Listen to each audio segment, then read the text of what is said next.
Hello friends, today we'll discuss about the reciprocity theorem. So first we'll see the statement of reciprocity theorem. In any linear bilateral passive network, the ratio of response to the excitation. So first we have to see the linear bilateral and passive network. So this is the network is called as linear bilateral and passive network, where we can see resistance network is connected. Resistance is the passive elements, so that passive elements all network, the ratio of response. So here excitation will be the source and response will be the current. So we can see the response to the excitation. Response to the excitation means response is I and excitation is V.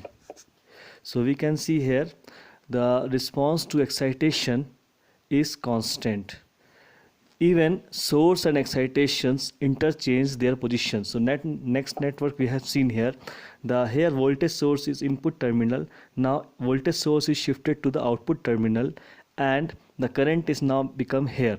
So whatever the source and output, so source divided by output should be equal to source divided by output if there is no change in the network. So we can say here the source is will be V, the excitation will be V, and the response will be I. So in this network V upon I ratio should be equal to the this network where the source voltage is interchanges position. So here also we can find out V divided by I dash. I dash is the response, or vice versa we can say that the I upon V is equal to the I dash upon V. So in this case we can say the response, the excitation, the response to the excitation should be same, and here we can say the source to the excitation to the response is same. So this is called reciprocity theorem. Now we will discuss one problem based upon reciprocity theorem. So in this network we can take the values. So here we can take the value here. The value is here 20 volt. This resistance we can take 3 ohm. This resistance we can take 2 ohm. And this resistance we can take 2 ohm. So now we can see, we can apply here the reciprocity theorem. So first we have to find out this current. So for this current we have to find out the total resistance of the network. So total resistance of the network will be, the current will be flow from here, some current will be flow here, I1, this is I double dash. So I double dash, so we can find out here that these 2 ohm and 2 ohm are in parallel and with series of 3 ohm. So total resistance will be equal to 3 series plus 2 is parallel to 2. So now we can find out the value of total resistance. 3 plus 2 into 2 divided by 2 plus 2. Current division rule, we can find out the resistance in the parallel. So now we can see here this is become 3 plus 1, it will become 3 plus 4 divided by 4. So it will become 3 plus 1 4 ohm.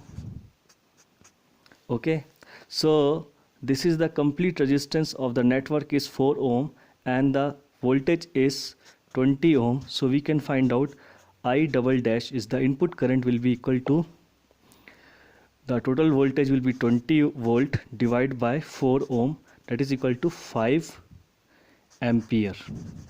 So 5 ampere current will be flow from the circuit from the input side when 20 volt battery is applied here.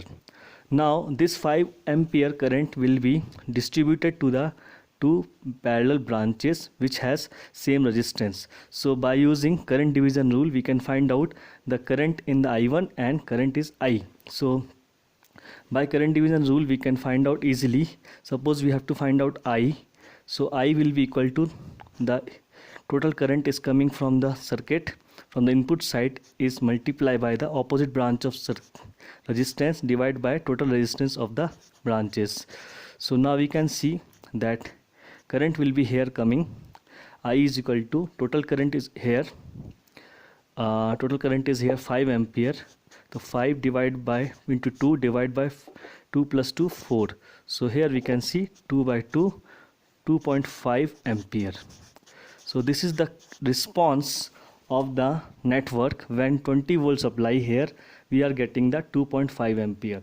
Now in next case what we will do, we will interchange the source in the excitation places. Okay, so now in this circuit we will make like this circuit where the input voltage will go to the output position and current here is coming into the output current. So next case we can see here, we can draw again diagram.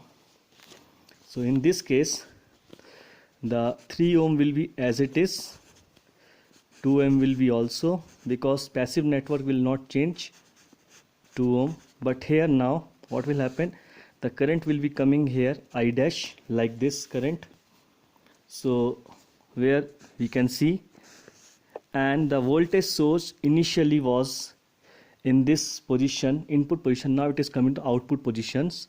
So and same value will be here 20 volt. So now we have to find out the value of, so here we can see the voltage is become 20 volt and current is become here 2.5 ampere. Okay, so similarly here we can find out the value of current. So again we have to find out here, input voltage is 20 volt, the resistance of 3 ohm and 2 ohm are in parallel, so total resistance will be 2 ohm, the current will be flow from here, some current will flow here and there. So total resistance will be 2 ohm is parallel series plus 2 ohm, this 2 ohm and 3 ohm both are in parallel because current is division here. So 2 and 3 will be parallel. So now we can calculate 2 plus 2 into 3 divided by 2 plus 3. So it will become 2 plus 6 upon 5, and again we solution will give, it is equal to 16 upon 10 plus 16 by 5. So this is the total resistance of the network. Now we can find out the value of here I double dash. So I double dash will be the total current that will come here. Voltage is 20 volt divided by 16 by 5. So we can calculate here, 4 5s are 24. So we can get here 25 by 4. This is the ampere current, input ampere current. Now here we have to find out the value of I dash, the response of this network. So I dash will be, we can find out by current division rule, that will the total current will coming from here I double dash into, in this at branch we have to find out the current, so in opposite branch resistance we have to multiply and then we add the two resistance 3 plus 2. So here we can find out 20 by 5 by 4 into 2 divided by 3 plus 2 5. So we can get here 2 2s are 4, 5 5s are 25. So it will become 2.5 ampere. So in this condition we have seen the voltage is equal to 20 volt and current is equal to, the current is response is coming as 2.5 ampere. So we can see here in both cases, in earlier cases here the voltage is 20 volt, current is 2.5. So we can here prove that V by I is equal to V by I dash, and that is equal to 20 by 2.5 is equal to 20 by 2.5. So now we can verify the current, the ratio will be always constant. So this is all about the reciprocity theorem. So we have seen the circuit where we can change the excitation position from input to the output even though the voltage and current ratio is always same. So this is all about the reciprocity theorem. Thank you very much.